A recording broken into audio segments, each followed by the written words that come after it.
अल्हम्दुलिल्लाह वस्सलातु वस्सलामु अला रसूलिल्लाह। बाज़ औक़ात किस्तों की बै मुस्तहब होती है।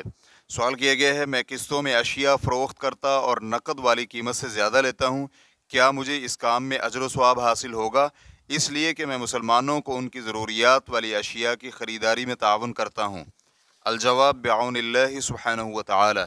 किस्तों में अशिया ज़्यादा कीमत के साथ फ़रोख्त करना जायज़ है। बाज़ औक़ात बैउत तक़सीद का हुक्म ताजिर के लिए मुस्तहब या मुबाह होता है। ख़रीदार जब मोहताज और फ़कीर हो तो ताजिर उसके साथ उसकी ज़रूरत वाली अशिया की किस्तों में ख़रीदारी में नरमी और उसके ताउन का कसद रखता हो और किस्तों की अदायगी में उस पर तंगी न करे, बल्कि जब किस्त की अदायगी का वक़्त आए और उसके पास रकम नहीं तो उसे मोहलत दे या फिर सारी किस्त या किस्त का कुछ हिस्सा मुआफ़ कर दे तो उसके लिए मुस्तहब है और उसे इसका अजर सवाब हासिल होगा। अल्लाह सुब्हानहु व तआला का फरमान है, व इन कान ज़ू उसरतिन फनज़िरतुन इला मयसरा व अन तसद्दक़ू खैरुल लकुम इन कुंतुम तअलमून। और अगर कोई तंगी वाला हो तो उसे आसानी तक मोहलत देनी चाहिए और सदका करो तो तुम्हारे लिए बहुत ही बेहतर है अगर तुम्हारे इल्म में है। सूरतुल बकरा आयत नंबर 280। शेख सादी रहमहुल्लाह फरमाते हैं, यानी और अगर मकरूज शख्स तंगदस्त हो तो उसके कर्ज खा पर वाजिब है कि वो उसे आसानी होने तक मोहलत दे, और अगर कर्जा लेने वाला मकरूज पर सारा या कुछ कर्जा माफ कर दे, सदका कर दे तो उसके लिए बेहतर है। रेफरेंस के लिए देखिए तफसीर उस-सादी सफ़ा नंबर 168।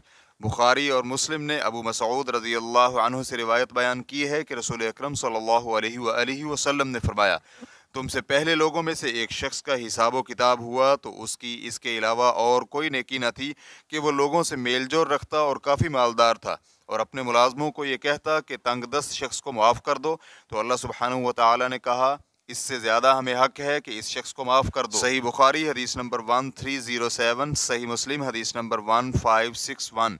और अगर ताजिर किस्तों में अशिया फ़रोख्त करने से पूरा मुआवजा और मुनाफा चाहता है और किस्तों की बिना पर कीमत बढ़ाता है, उसके लिए मुबाह है। और बाज़ ताजिर किस्तों के अलावा कोई चीज़ फ़रोख्त ही नहीं करते ताकि मुनाफा ज़्यादा हो। इमाम अहमद रहमहुल्लाह ने इसकी कराहत बयान की है, लेकिन अगर वो नकद भी और किस्तों में भी फ़रोख्त करता है तो इसमें कोई हरज नहीं है। शेखुल इस्लाम इब्न तैमिया रहमहुल्लाह ने इसकी कराहत की इल्लत यह बयान की है कि यह मजबूर की बैया में शामिल होती है, इसलिए कि गालिबन उधार यानी किस्तों में वही ख़रीदता है जो नकद न ख़रीद सकता हो।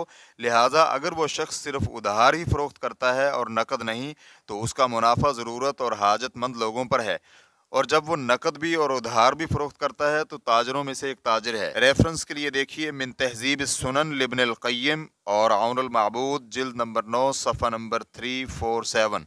वल्लाहु तआला अअलम। इस्लाम QA रिकॉर्डिंग्स मुअस्ससतुश शेख मोहम्मद सालेह अल मुनज्जिद अल ममलकतुल अरबिय्यतुस सऊदिय्या, फतवा नंबर 13721। वस्सलामु अलैकुम व रहमतुल्लाहि व बरकातुहू।